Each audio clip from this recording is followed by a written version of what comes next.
So now we're going to move on to our panels. So this is their first of 4 panels. And as I mentioned, we have a colleague from the media who will be facilitating each panel. So I'll just be introducing our colleagues from the media, and they will take care of the rest of the panel. Our first panel is being chaired by Charlie Kravetz. Charlie Kravetz is the general manager of WBUR, which is one of the leading NPR stations in America. They, for those of you who benchmark against shows, they distribute Car Talk, On Point, Here and Now, and Only a Game. It's recently won the Edward Murrow Award for the best radio station in America. Before that, Charlie was general manager of New England Cable News, which is the only regional cable news channel ever to win the George Foster Peabody Award and the Alfred DuPont Columbia University Broadcast Journalism Award. Charlie's a native of Sharon, Massachusetts, graduated magna cum laude from University of Rochester, and he also studied theater in York University in Toronto, Ontario, Canada, giving us a bit of a commonality. Charlie.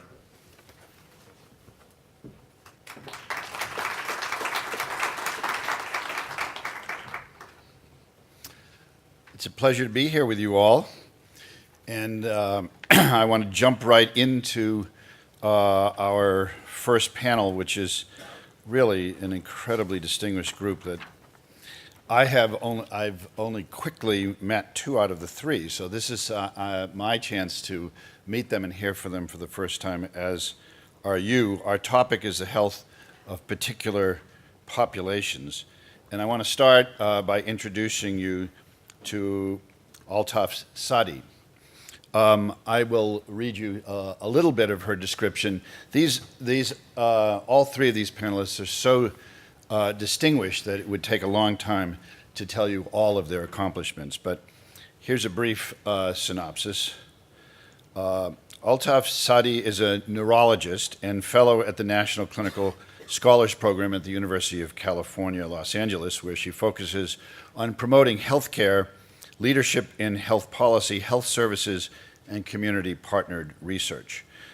She completed her neurology training at the Partners Neurology Program at Mass General and Brigham and Women's Hospital, where she also served as chief resident.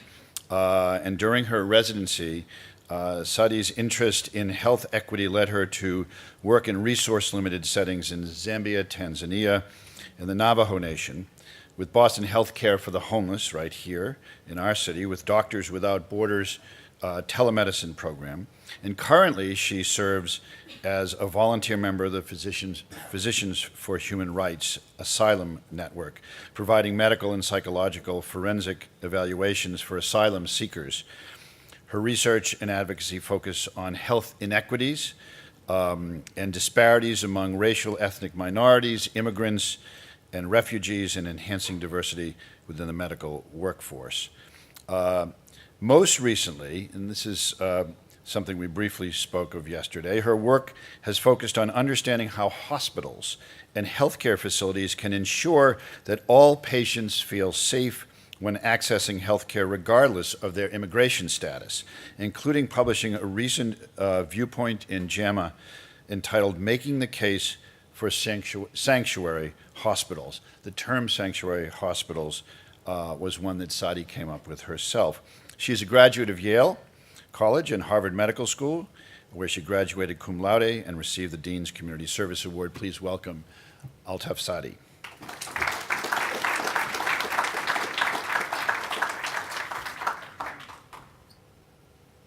Thanks so much. So I'm really excited to talk to you today about a topic that is very near and dear to my heart. So no relevant financial disclosures, but I do have a personal disclosure, which is that I became a U.S. citizen about 6 months before the elections, which was really exciting, right here in the Boston Federal Courthouse. Thank you. I'm very excited. I was very happy.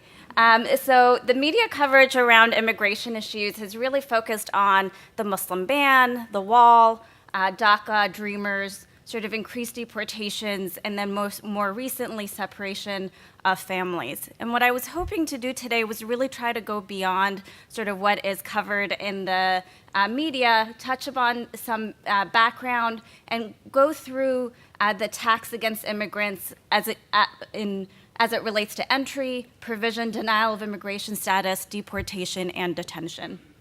And then briefly talk about the health impacts, and then end with some solutions, because I know topics like these and panels like the ones we're going to have today can be pretty depressing, so I want to talk about solutions. So in terms of background, and the alternative title for this is sort of my pet peeves when it comes to immigration discussion. So one of them is something that I hear often, which is people say, well, my family immigrated to the US legally. And I think one thing for us to keep in mind is the history of immigration in this country, which is that we pretty much didn't have a lot of regulations or policies around immigration, or even any bureaucracy that implemented any immigration policies up until the late 19th century or early 20th century. So that pretty much meant, and with the exception of the Chinese Exclusion Act, that you could show up at the border or at a point of entry and enter this country without questioning, without a visa, without having to prove employment or family relationships, and you'd pretty much be let in. And we pretty much had open borders up until 1924. And so it was this history of undocumented immigration in this country really has a long history, especially among white Americans in this country. And I think it's important for us to keep in mind when we talk about immigration. I also want to point out that this is really more than a Latino issue, that this is an infographic from the Pew Research Center that actually is showing that immigration from Mexico and South American countries are decreasing, and that Asians are the fastest growing group of undocumented immigrants. So I think, again, for us to just challenge the common narrative that we see talked about. That immigration is really more than border crossings. So actually the 2/3 of the undocumented immigrant population is from visa overstays. So this means that these are people who came in on valid visas and then overstayed those. And that, lastly, this is really more than just the undocumented immigrants. So we, a lot of times, will hear that there are about 11 to 11.5 undocumented immigrants in this country, but in addition to that, there are about 17 million people who live in mixed status households. So this is U.S. citizens who have at least one family member in the home who's undocumented. And so this increase in immigration enforcement really has a ripple effect that's beyond just undocumented immigrants. In terms of the range of policies that have targeted immigrants, I'm going to start with entry. So we all heard about the Muslim ban. I'm not going to go into that since that was covered in the media. But in addition to that, there was the refugee ban. So there's been the number of refugees that are allowed in this country has been halved to about 45,000. And then there's also been attack on asylum seekers. So normally what happens is if you fear persecution based on race, religion, national origin, you have a legal right to come in and you seek asylum. And traditionally women have been, there's a court ruling that allows them, if they faced intimate partner violence, to get asylum based on that. But under the Trump administration, that's becoming increasingly challenged. So there have been cases of women who, and again, this is something that traditionally people have been able to get asylum on, and that's been challenged under the Trump administration. We're also seeing denial of parole. So just to give you a sense, what would normally happen is someone, as an asylum seeker, comes in and they meet with an asylum officer and they have what's called a credible fear interview. So they talk about their fear of persecution based on the things that I mentioned. And then at that point, what the asylum officer would do is they'll say, look, if this person has low criminal, like no criminal activity, if they have someone in the US that they could stay with, that they would then be given parole, so while their application is being processed, they can go and stay with family. And again, this is them exercising their legal right to seek asylum. But what we're seeing now instead is these folks, again, who are this is their legal right to seek asylum. Instead of being able to go be sent out while their application is being processed, they're being put into detention centers. And so this is a new thing that we're seeing. And then as a part of that, we're also seeing separation of families. So even infants, children as young as 18 months old, we're seeing them being separated from their mothers and their family members. So not only is this an attack on people who are seeking asylum, but also just making the asylum asylum process a lot harder, both through detention and just making the application process a lot more onerous. In terms of immigration status, that it is becoming even more difficult to get green cards and permanent residency, and there's been a ramping up of extreme vetting programs, which hasn't really been picked up in the media. So these are programs that have been in place under previous administrations, but have just been ramped up under the Trump administration. So including, for example, scrutinizing people's social media as part of decision making for whether someone can get green card or even citizenship. There's been a lot of secrecy around this and a lot of lawsuits trying to get more information about what these extreme vetting programs are.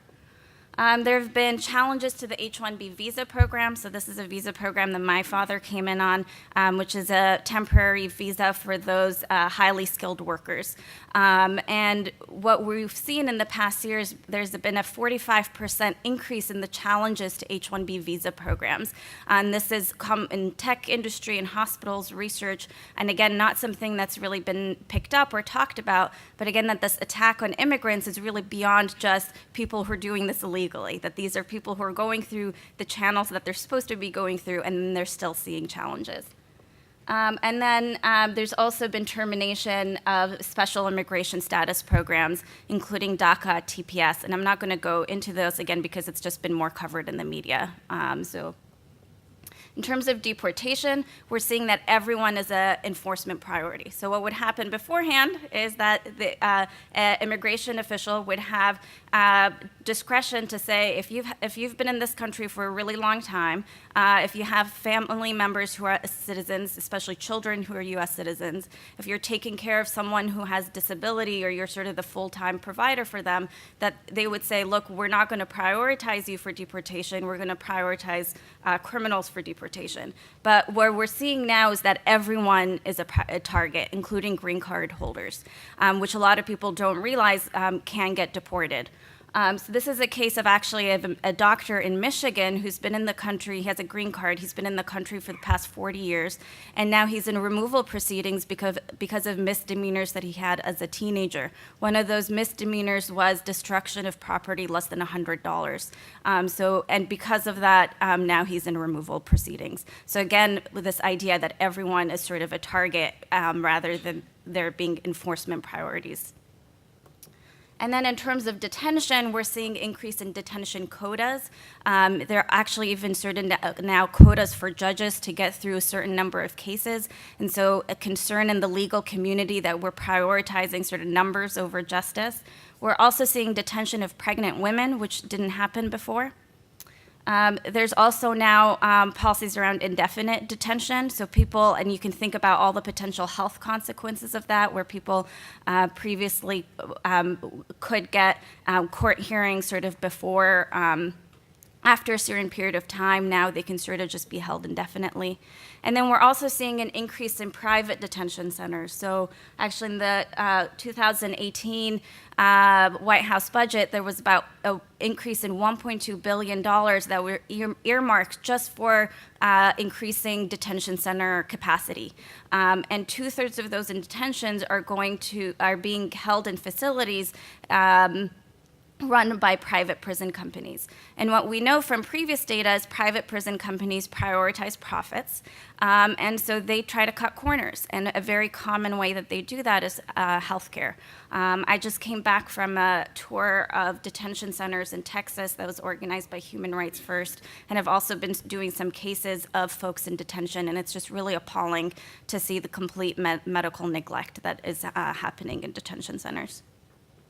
So now, rapid fire going through the health impacts. And this is all from before, so this is evidence that we already have, that there's decreased poor mental health after immigration raids, that even knowing someone who is going through the deportation process affects people's mental health, that worrying about deportation has been associated to with worsening cardiovascular risk factors, so worsening blood pressure, BMI.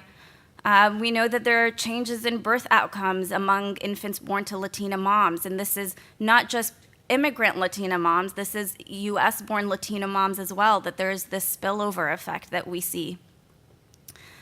We know that there's increase between policies and perceived discrimination, and a large body of literature that connects perceived discrimination to health outcomes. We know that these anti-immigrant policies are associated with decreased use of health. So in this particular study, that pregnant moms were less likely to go to prenatal visits, that they were less likely to go to their primary care appointments. And again, it trickles down, it goes across sort of immigration status, that we see this even in US-born families. In terms of children, I'm going to sort of go through this quickly because we have someone who's going to talk about the pediatric stuff, but this also really impacts the children who are in these mixed status households, and that we know having protection against deportation is protective. So for those who have DACA, that there is improved mental health with sort of having this protective mechanism against deportation, and that also improves children's mental health. So these are the children of DACA-eligible mothers. The health impacts really cuts across social determinants of health. I've been mostly focusing on the outer bound arc, which is the sort of the policies, but really at every step we see immigration status affecting social determinants of health. So from the individual factors influencing your educational attainment, to the social community influences in terms of experiences of discrimination and stigma, to the living and working conditions in terms of access to living, working wage or safe, clean housing. It sort of cuts across social determinants of health. And that, again, there's a lot of text, and I'm not going to go through all of this, but really thinking through immigration across the entire cycle in terms of how it can affect health. So there can be, in terms of place of origin, pre-migratory trauma. During travel, there's a trauma that can be associated with that and lack of basic medical needs during the travel process. At the place of destination, and that's sort of where I focused on today. And then for those who return, potential mental health difficulty, particularly because of severed community ties. So really thinking about it across the whole spectrum, I think, is very helpful. And then lastly, just to talk about some solutions, and I think, that we talk about advocacy, talking about changing things on a state and federal level, but one of the projects that I've been very interested in is thinking how to translate the conversation about sanctuary cities or states to the hospital setting. And I've been interviewing folks across 5 states that have the largest undocumented populations, and there's been a lot of hospitals and clinics that have put in a whole host of different programs and policies into place to sort of protect their undocumented and documented immigrants. I'll skip over this, but just to go through some of those initiatives, we see from the very basic sort of signs posted in patient areas declaring immigrants are welcome, to written policies and training around interactions with immigration enforcement. So at some clinics, there have been sort of code drills, just practicing around what to do if an ICE agent shows up in the hospital. Know your rights trainings for patients, so community health workers who are teaching patients about their legal rights in addition to blood pressure, diabetes, hypertension. There have been know your rights trainings for providers. A lot of providers don't know when is it okay for me not to cooperate with immigration enforcement. Clinics that have been incorporating preparedness around deportation in terms of emergency preparedness. Summer programs for undocumented youth, medical legal partnerships. So there's really such a whole range of different potential solutions that can be done sort of at the hospital, at the clinic level, that can help this immigrant population. So I know that was really rapid fire, but I look forward to the conversation at the end.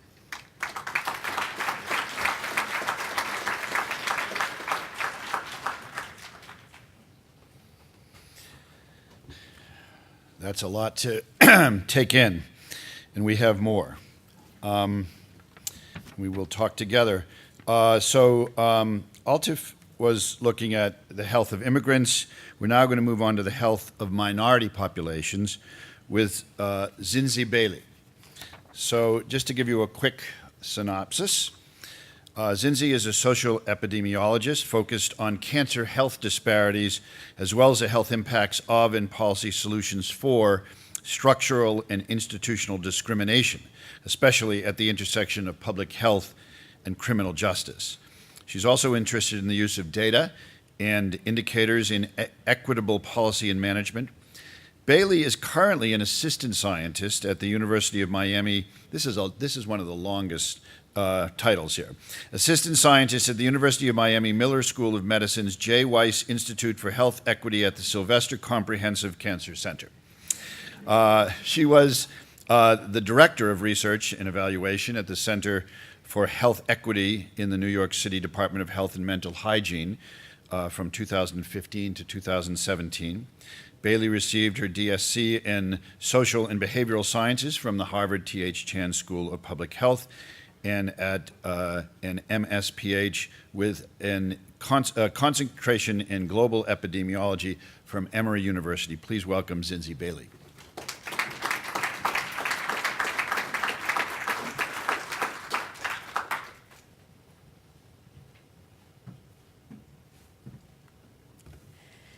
Good morning, everyone. There's my long introduction. Thank you for Sandro and BU, School of Public Health, and everyone who allowed this to come together and allow me to speak to you.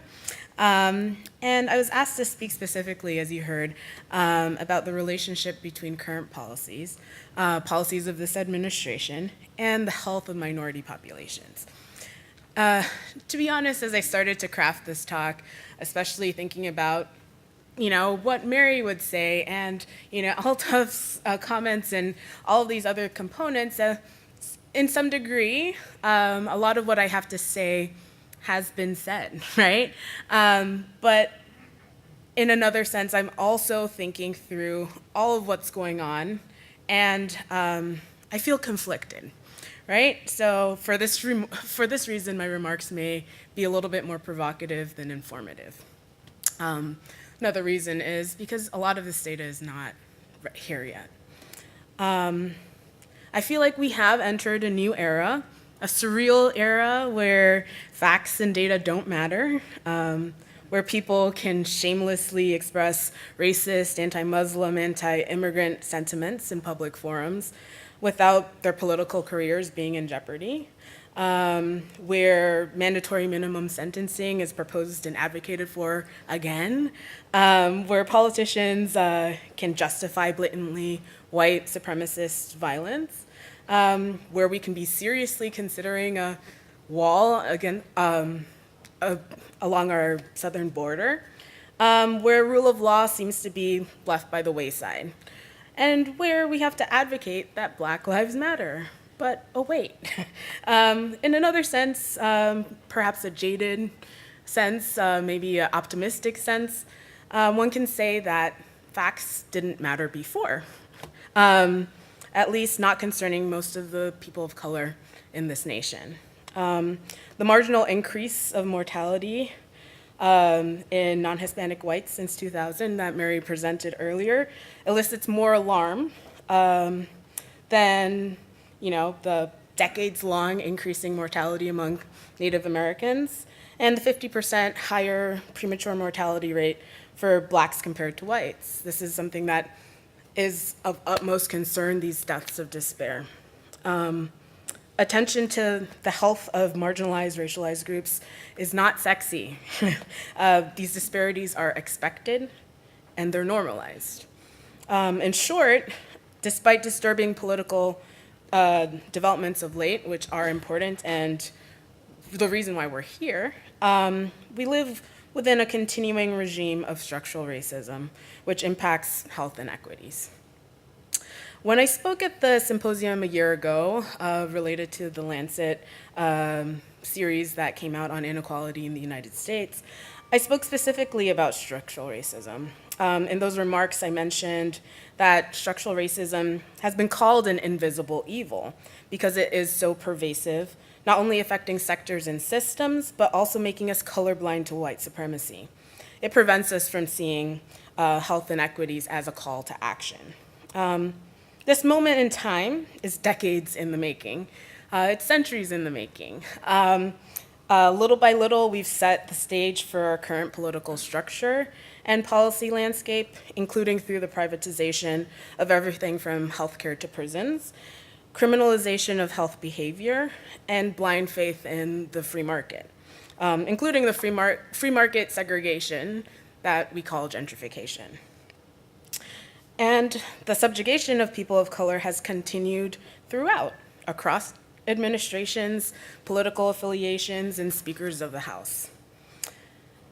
On the surface, at this early stage of the Trump era, it can be characterized as, or conceptualized as a post-Obama era, characterized by a backlash against pretty much everything associated with the Obama administration, a backlash against symbolic racial progress, a backlash against the possibility of a majority-minority nation.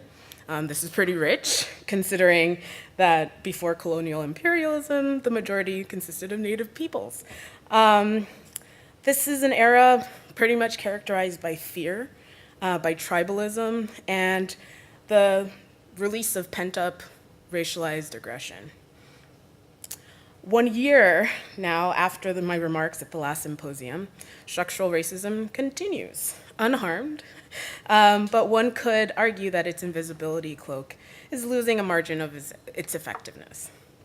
The reality TV coverage of our political system and seemingly nonstop reels of police shootings of unarmed Black men is making some of this injustice more visible, although interpretation and perceptions are still subject to implicit and explicit biases. Nevertheless, it's allowing us to lift up the rug that is the American social fabric and see what has been holding it up all along. A year ago, I also talked about the fact that in New York City, a Black mother is almost 4 times more likely to die in childbirth compared to a white mother, 3 times more likely to suffer life-threatening complications due to childbirth, almost 3 times more likely not to celebrate her baby's first birthday.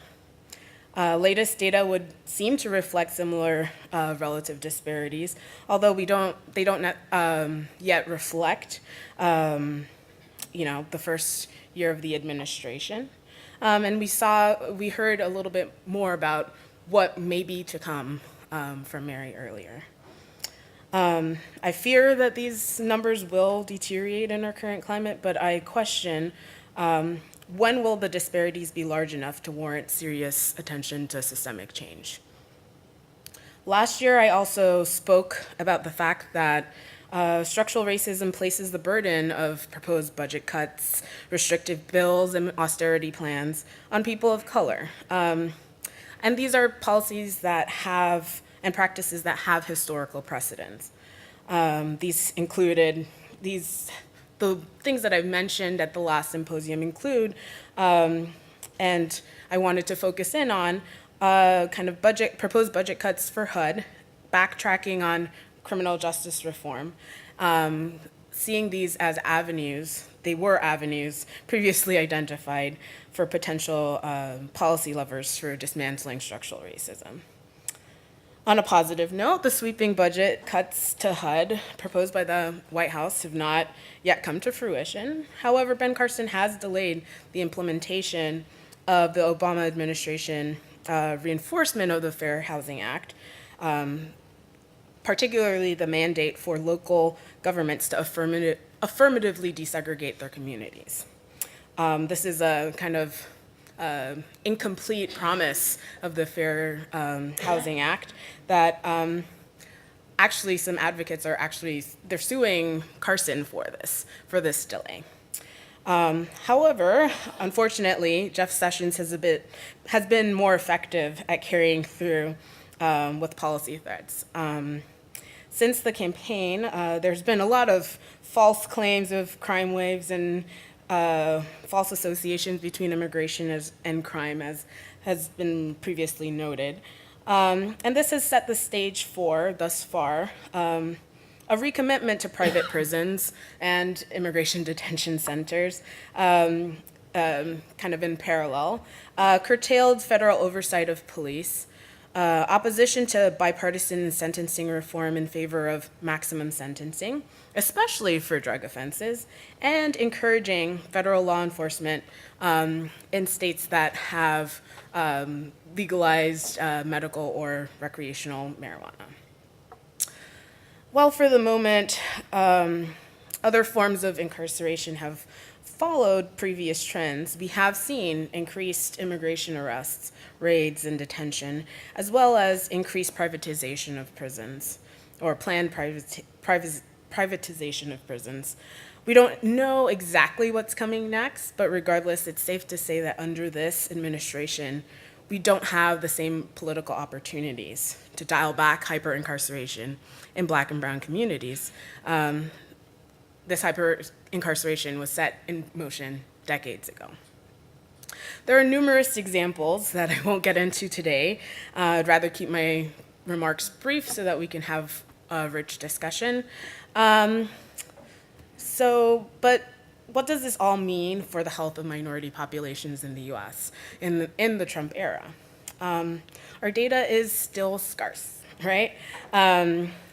We have a little bit of information, thinking through kind of like since the administration, the start of the administration, Gallup polls show that across the board, in the groups that they measured, so white, Black, and Hispanic residents, that there's an increase in worry, right? There's a general increase in worry. However, it's only among Hispanics, particularly Hispanics who conducted an interview in Spanish, which may be indicative of, having been born in another country and moved here. They're the ones that have been experiencing this massive increase in daily stress.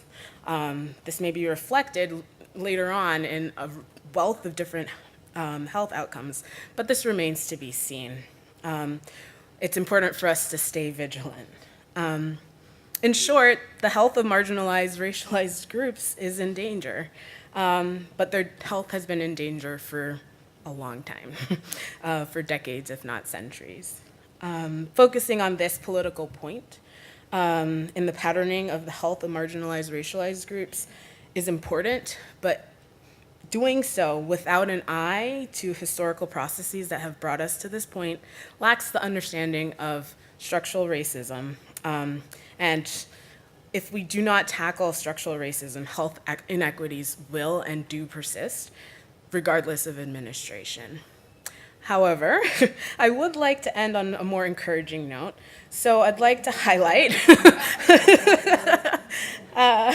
that, like in other political time points that have come before, there's a role for civil society. As a role for civil society in advocating against structurally racist actions, as we've seen more recently in the movement for Black Lives, in the revival of the Poor People's Campaign, and in Standing Rock.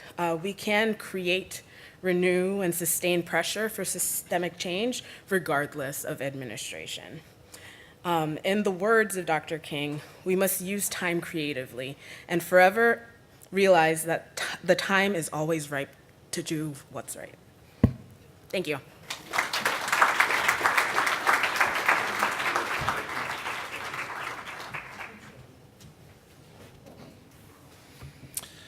So our last speaker, who will focus on the health of children, is Davida Schiff.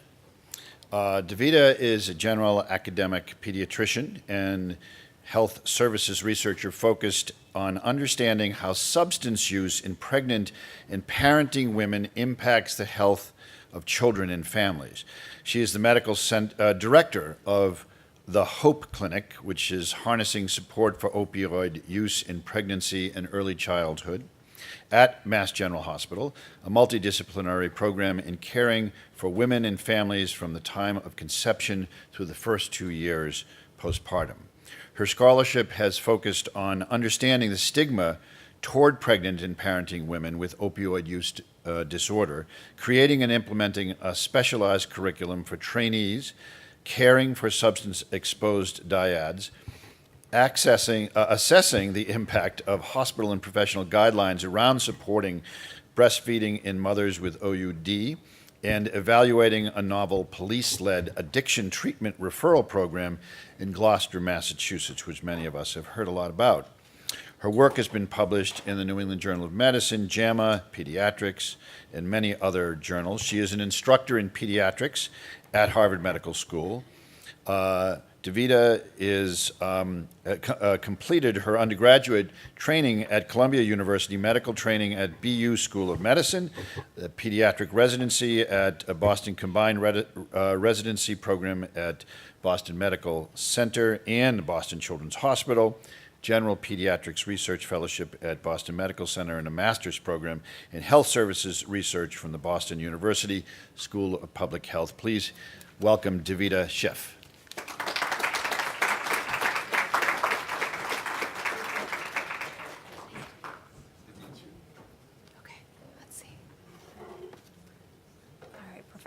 Hi, everybody. I feel so thrilled to be here with my teachers, my mentors, and people whose work has inspired me for a long time.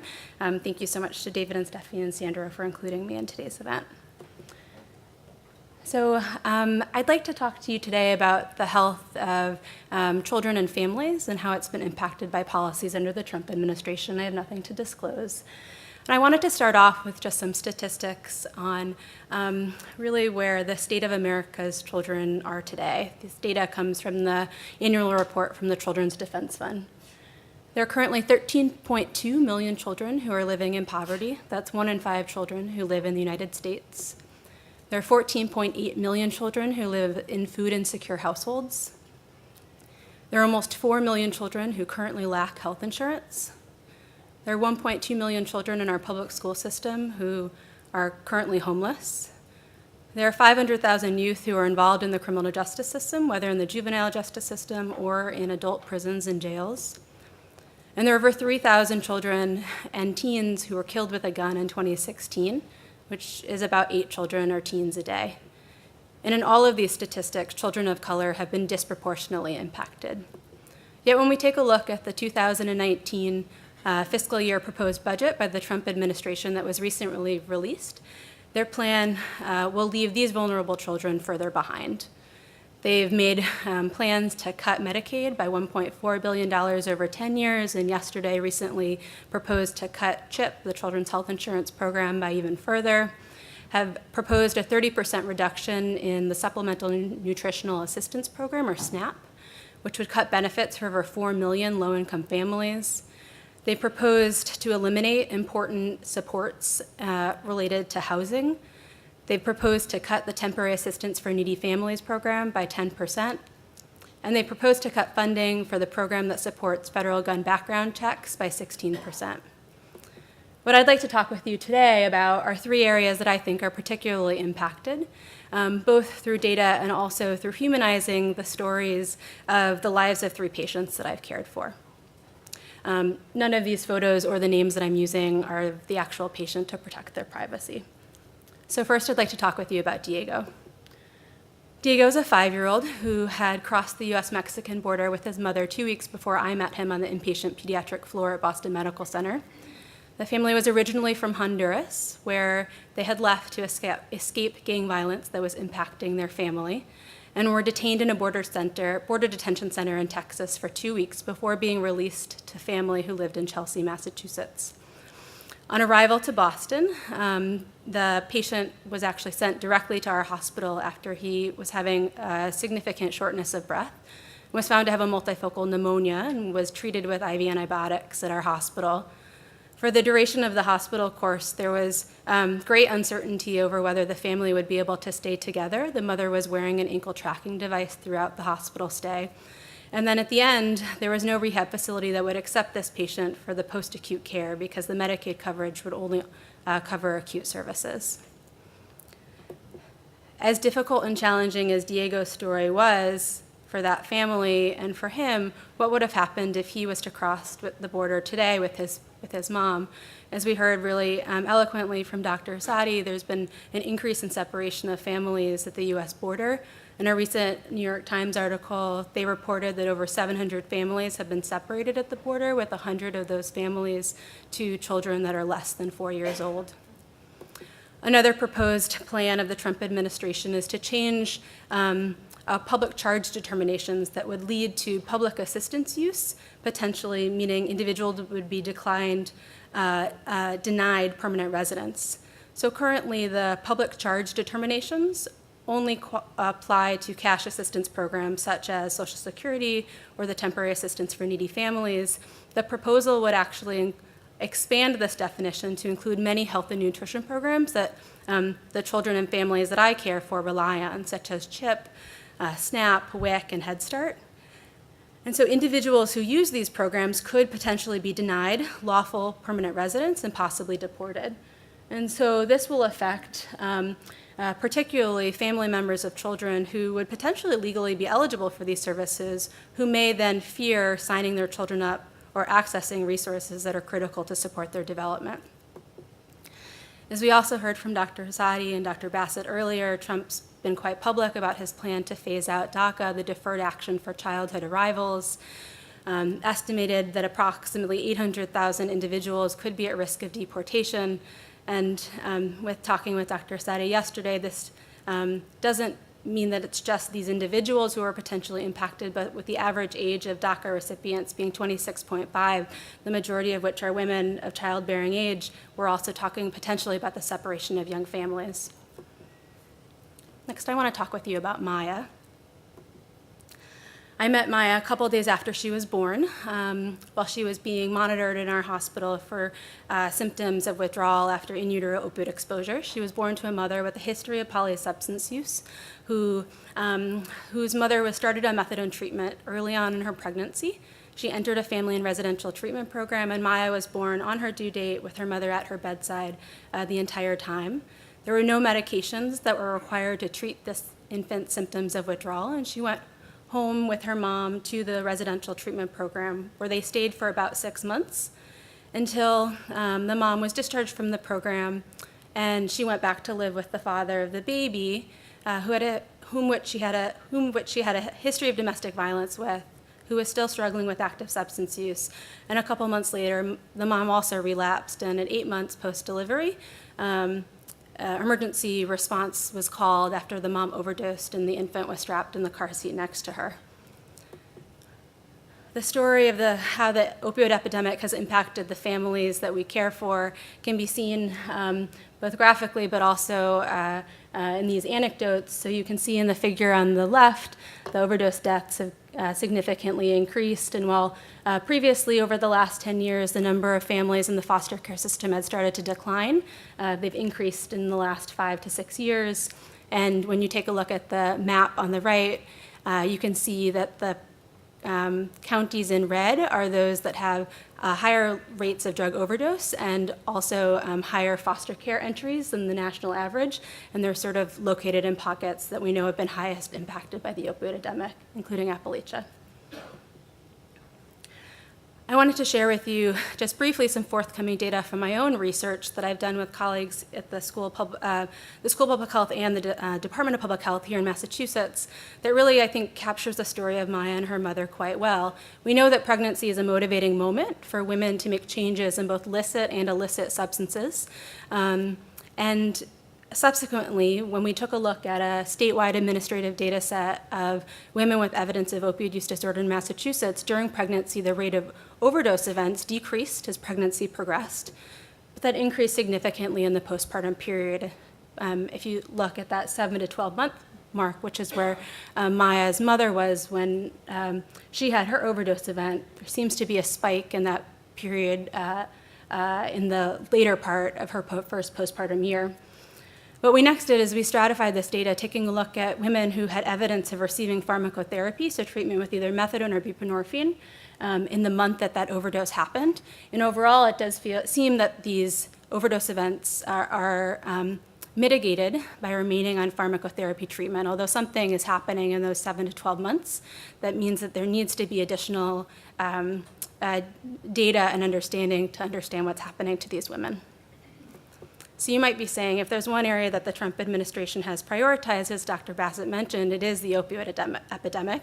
There's Trump congratulating himself and his administration on Twitter after declaring this a public health emergency, and Melania Trump has made understanding the impacts of the infants who have been exposed in utero to opioids a priority of hers. This is her visiting Lily's Place, a neonatal abstinence syndrome center in West Virginia, and yesterday she actually came out with another plan to sort of help support these infants.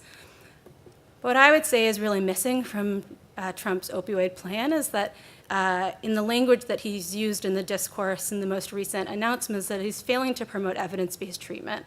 So he's really emphasized supply side and law enforcement strategies, as we've heard earlier.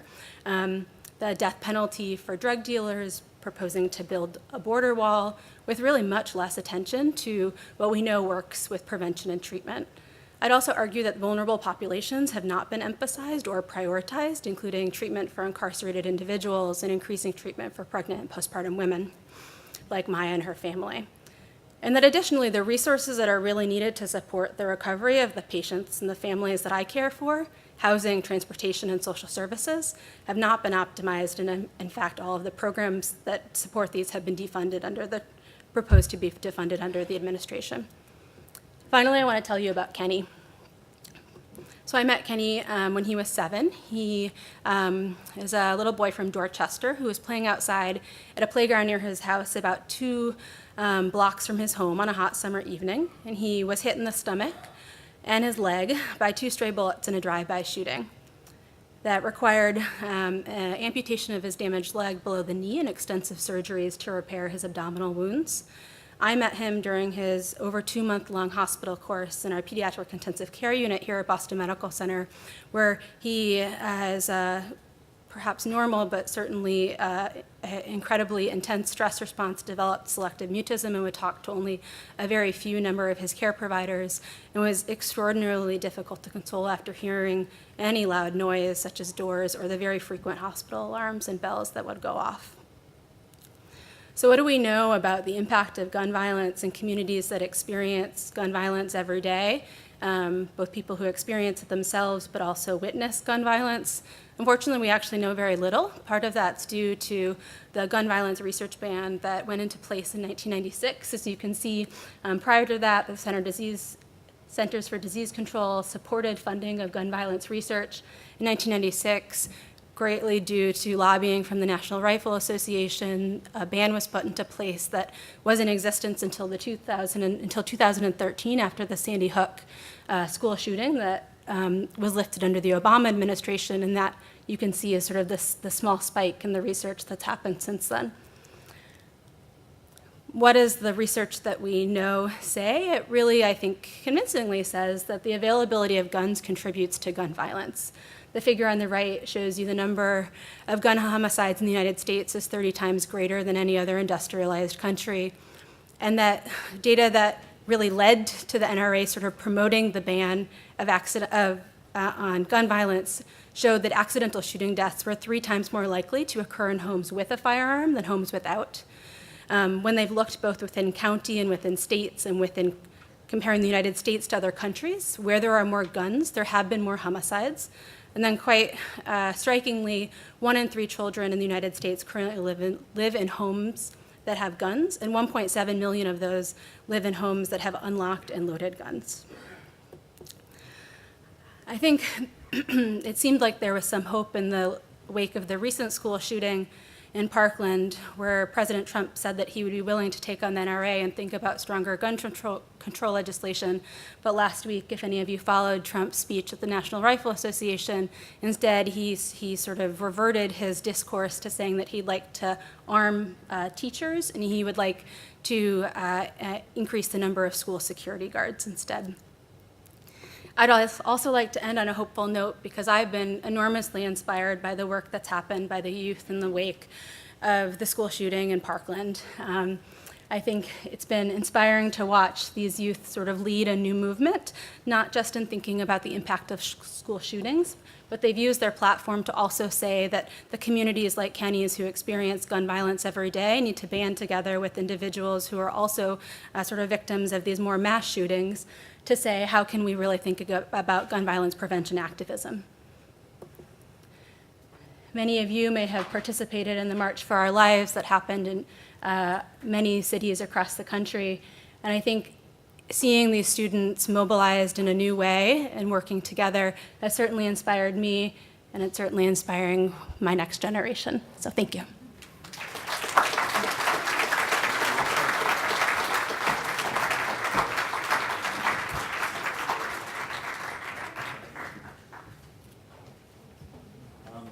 Sandro, what about time here? It is 10 o'clock. You can take 20 minutes. 20 minutes, okay?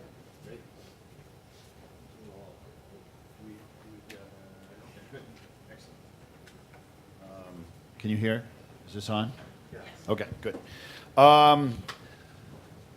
Okay, I'm going to try not to be depressed.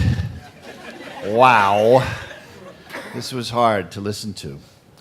Thank you all. You're all brilliant, and your statistics and what you have shared with us is extremely sobering. I want to ask from the perspective of journalism. I guess there's a reason why there's a bunch of journalists here talking with a bunch of doctors and scientists and researchers. Is it possible that the battlefront that you have defined around the impact of health on these different communities and groups in our country doesn't really, that the data that you have shared with us, that you are scientists and you are researchers and you rely on data, doesn't really matter to the American public? That you're arguing, you're fighting this battle perhaps with the wrong tools. I know that would fly in the face of your education, your commitment, but as a journalist, I know that data and facts are under assault here in this time. So I'd open this up as a broad question to any of you.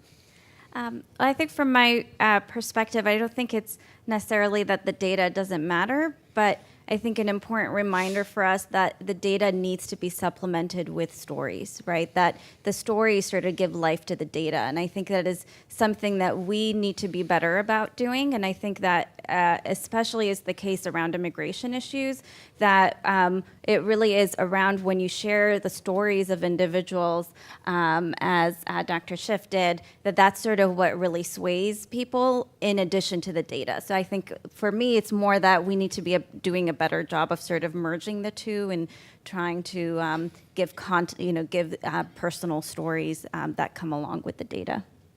Yeah. I think I pretty much shared my view in terms of facts not having as much of a place in our current kind of atmosphere landscape. I think that data is going to have an important role to play in how we monitor government, not necessarily in swaying government.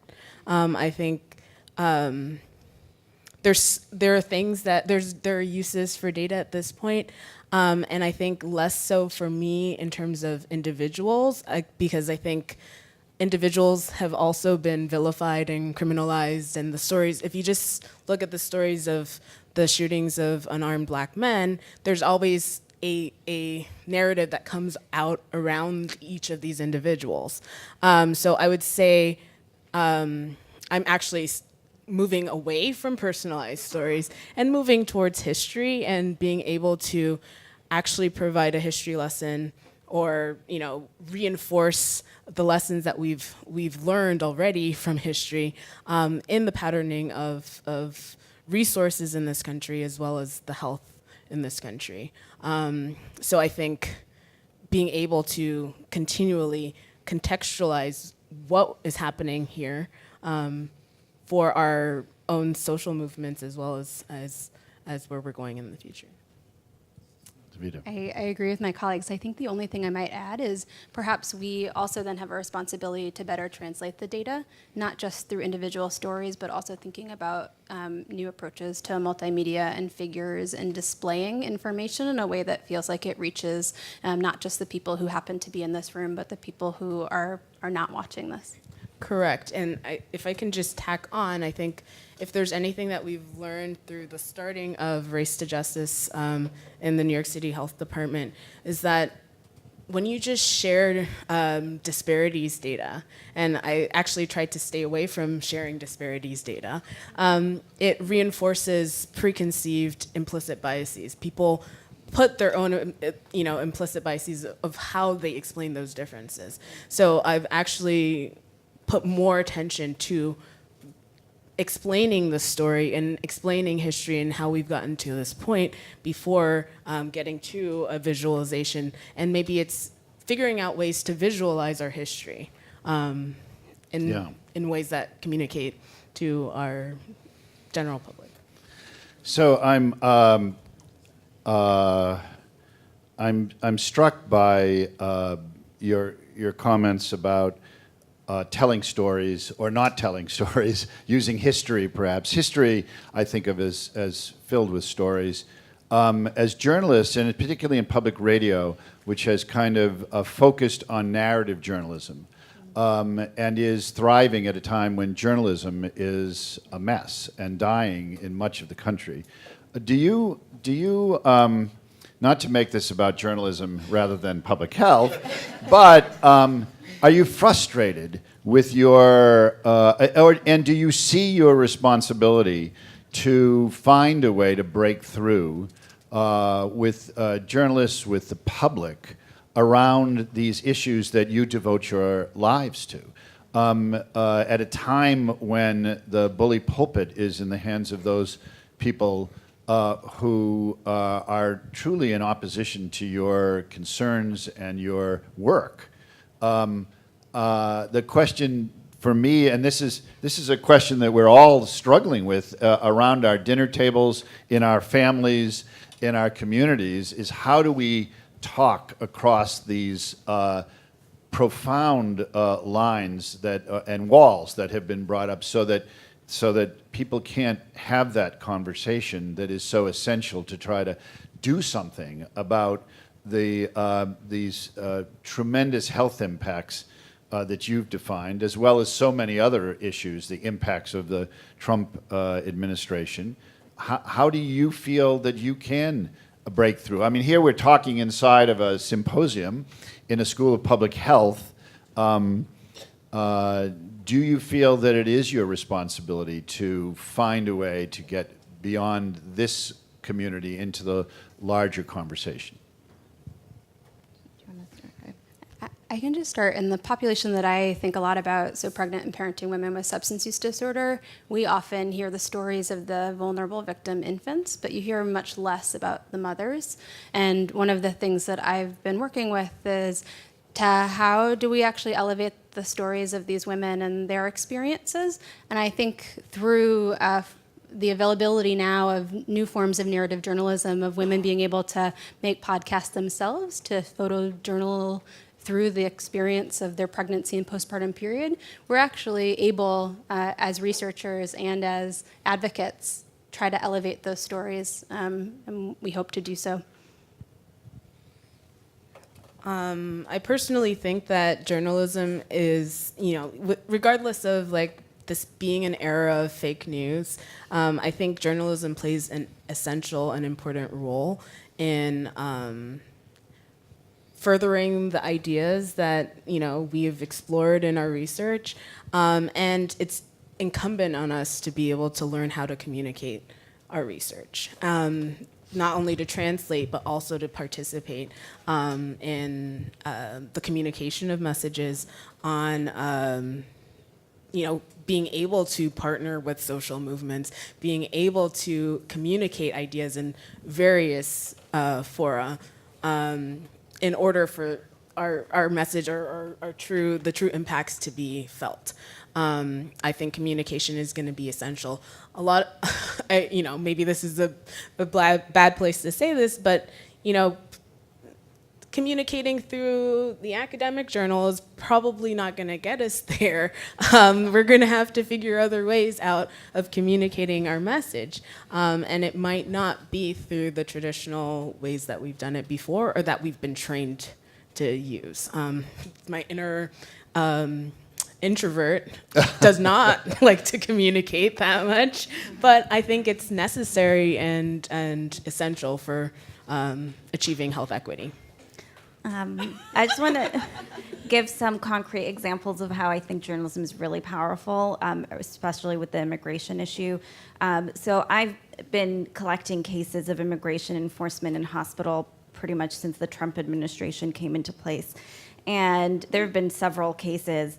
And one that really sort of came under the national spotlight was the case of Rosa Maria, who's a 10-year-old in Texas who had cerebral palsy, whose parents took her to the hospital, and then she was sort of detained by Border Patrol. And I think that was an example that really sort of hit people to say, well, it's sort of messed up to be taking your kid to the hospital and then for that person for immigration enforcement to happen in the hospital setting. And this is a 10-year-old kid with cerebral palsy. She's not posing a national security threat. So I think, and that was really powerful. And it was because of the national media and sort of the lawyers and the doctors who were involved in that case partnering up with media and journalists that she was ultimately freed. And I think a lot of the cases in terms of immigration enforcement and a lot of people who sort of get detained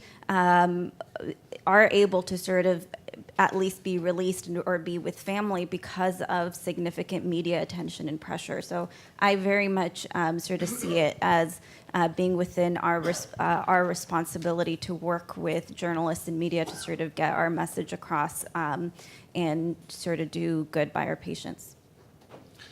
So I would love to talk with you all for like the next hour, but we obviously don't have that time. I want to open it up to the group for questions. I also, while we were, just one thought, which is I'm struck, it was either last week before, that Brian Stevenson opened his memorial to lynchings in the Museum of Racism in Montgomery, Alabama, in his book, Just Mercy. It seems to me that what Brian has done is to somehow straddle the line between good substantive legal work that has made a difference in individual people's lives and raising the consciousness of the country around really big fundamental issues. That kind of combination of work is a powerful example, it seems to me, of how we could change our country. So yes, start right here. You have a microphone right behind you. I wanted the three of you to comment on the commissioner's talk when she uses the word white supremacy.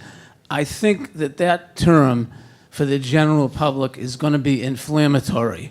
And in order to narrow the approach, if you want to try to look at narrowing it and trying to use scientific-based information, but to get involved in such terminology, I think is not a positive step forward for public health, number one. And my second comment is when we have all the issues in the Obama administration regarding Flint, Michigan, and Gina McCarthy was here last week, a very critical analysis documented on PBS a week ago on that. And I asked her to respond to that. She would not. And I'm wondering, we have to start looking at accountability for government and public health officials. There was not enough discussion during that period. And also, I'd like the physician over here to talk a little bit about reforming the maternal and child health system, i.e., WIC programs. It's fine to say the funding is being cut, but we all know there needs to be reforms in government services. Thank you. Okay, who wants to take that to start with? On the white supremacy issue to start with. Well, I just quick sentence is I very much reject the notion that there is one way to talk about anything. I think there's going to be multiple ways to talk about issues, to sort of call things a problem, multiple tactics, multiple strategies, and I think that we need to use all of them. I will just second that I think because of my commitment to science, I support and strongly advocate for the use of the term white supremacy, for calling what we see what it is. I think in a lot of ways, the reason why we continue to come back to this same point and we continue to see health inequities in the ways that we do and social inequities is that we have not dealt with the primary issue of white supremacy. We have not. Until as a nation we actually deal with it and heal from that, we will not solve this issue. We will not. Davida? I think what my colleague said on this topic is perfect. Okay.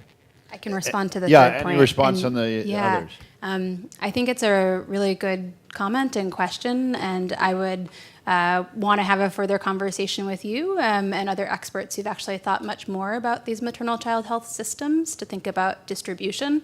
My sense is for the patients that I care for, WIC's enormously important, and limitations on what is available and who can get it is a first and foremost assault on the needs of these families, and that's a first place to start. But then when we actually think about what are the long-term supports, particularly for families in recovery, that they need housing and transportation and parenting and coping skills, I would throw those into an essential maternal child health system that we need to build in a much more robust way. And I just wanted to comment on the accountability issue, and I think that that's really, really important. So just in terms of the immigration stuff, Obama was actually called the deporter-in-chief because he deported more immigrants than any previous president. And I think that's something that sometimes gets lost in the narrative, and something that we have to keep in mind. Under President Trump, there actually has not been as many deportations so far. There's just been increased detentions in these private detention facilities.